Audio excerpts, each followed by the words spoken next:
want to talk real briefly about those portable audio interfaces. And so I've got two of them. First one is the Focusrite 3rd generation Solo. Here's the front, there's the back. And then the other one that I've got is an Apogee 1. Looks like this. All the connectors are on this end right here. Nothing on the, well, there's a headphone connector there, nothing on the back. So what's the pro and con as far as I can tell? They're both good brands. Apogee, let's start with Apogee. It's a premier brand. It's got an impeccable reputation. It works great. What's beautiful about this one is it's got a little built-in microphone here. So if you don't want to bring the big mic somewhere, like I'm in a park right now, if I don't want to lug the big mic with, the big condenser mic, I could just use this one. And it's not just your run-of-the-mill mic. It's really a great mic, actually. So this is a very portable unit. You can see in terms of size, you know, they're both very small. But Apogee, they're both 24-bit 192K. Apogee, like I said, is the cream of the crop in terms of products. This one cost me, I think I believe I paid somewhere around $280, $300, something like that. This one cost me like 119 bucks type of thing. A little bit of pros and cons. In terms of functionality, they both work great. But my biggest, I guess, difference maker for me is how you connect things up. On an Apogee, got to use a lightning cable. However, it's a lightning cable that's particular to Apogee. In other words, you can only get this cable from Apogee. You can't go to your Apple store or Best Buy and buy a lightning cable. It has to be a special one. It's got a different end on it from Apogee. Same thing for the breakout cable. You can't just go to the store and buy any breakout cable. You have to buy the Apogee. I mean, this comes with it when you buy it, and the power charger, you know, the charger comes with it too, you know, for plugging into the wall. If I want to have a portable setup with a battery pack, I went and bought a USB charger, one end, and a charger on the other, so I could plug it into the battery pack and plug it into the Apogee, and that works fine. But I found after a while, I like using this big mic a lot, just because I like the look and the feel of it. The problem I ran into is the breakout cable. I was getting all this hum. I've used it a handful of times. I was getting a hum, and then it just quit working altogether. And I hadn't used it that many times. And I thought, well, is it grounding loops? I bought the little magnets and stuff, and I thought, is it this? Is it that? Is it my battery pack? Whatever. Then I read online that sounds like Apogee has troubles with their breakout cables. That's the weakest link in terms of the Apogee is the breakout cable.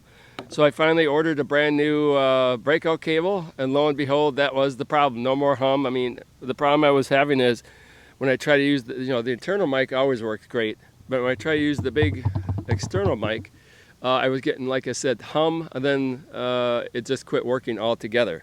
So once I got the new cable, life is good again. So the weakest link on Apogee, in my opinion, as well as opinions of lots of people online, if you read the forums online, is the breakout cable. So the difference is between leaving out the functionality, like I said, the big difference maker is on the cables. This is just a generic USB cable I can plug into the back. It's powered by the phone. And then, yeah, this breakout cable, standard breakout cable, get it on Amazon, get it at Best Buy, just generic, nothing special. Works great. You do have to, like I'm using my iPhone right here, so I do have to have a little, you can't see it, but it's a little power adapter from Apple that's meant for like connecting cameras, you know, external cameras and mics and that kind of thing. Costs about 40 bucks. I know there's other brands like non-Apple brands. Mine is an Apple, but it's very simple. Plug it into the iPhone, plug your battery pack into the little adapter, plug your output from your audio interface, the USB cable into it, works great. This does not have an internal mic like the Apogee does. That's another big difference. So again, if you don't want to lug the big mic and you want to use this one, it's a high quality mic, then you go with this one. If you want to go after more generic cables, you can buy at Amazon and Best Buy without having to buy specialty cables from Apogee. This is a good choice. So anyway, okay, so I figured since I'm blubbering about the Apogee 1, it's got the connections for the internal mic and ability to have the external mic. I'll give it a little run for you here and show you what it's like. So right now, you can see I got my power cable plugged into my battery pack. I've got my special Apogee lightning cable plugged in from here directly to my camera. I have an iPhone 6s Plus.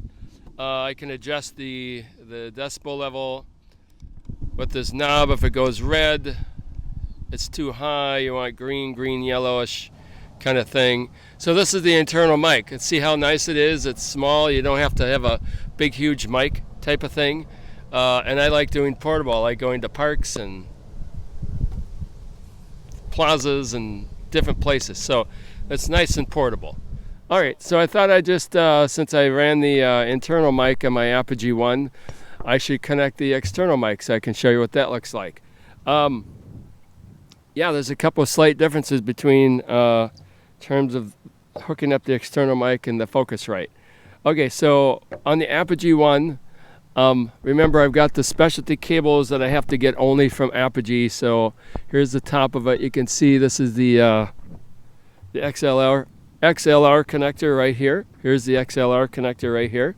This is the lightning cable that comes from Apogee. Again, you know, remember I think it's got an extra pin, different connector on the end. It goes into my iPhone, plugs into here. I've got this connected to my, it didn't come with the Apogee. I bought it at like Best Buy.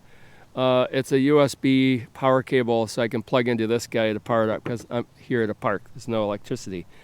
One big difference between connecting an external mic between the Apogee and the Focusrite is the Focusrite has a little 48 volt phantom button right here that you just press. There is no such button on here. There's actually an Apogee app. I'm using my iPhone, so I had to download the Apogee app. Then I'll show you some screenshots, but you have to get to in the settings where it says Apogee 1 and what's the power source, input source, and click on external 48 volt. So that's the difference. There's a 48 volt button here on this one. This one you have to connect to 48 volt in the app on my iPhone. My 2 cents worth. You take care.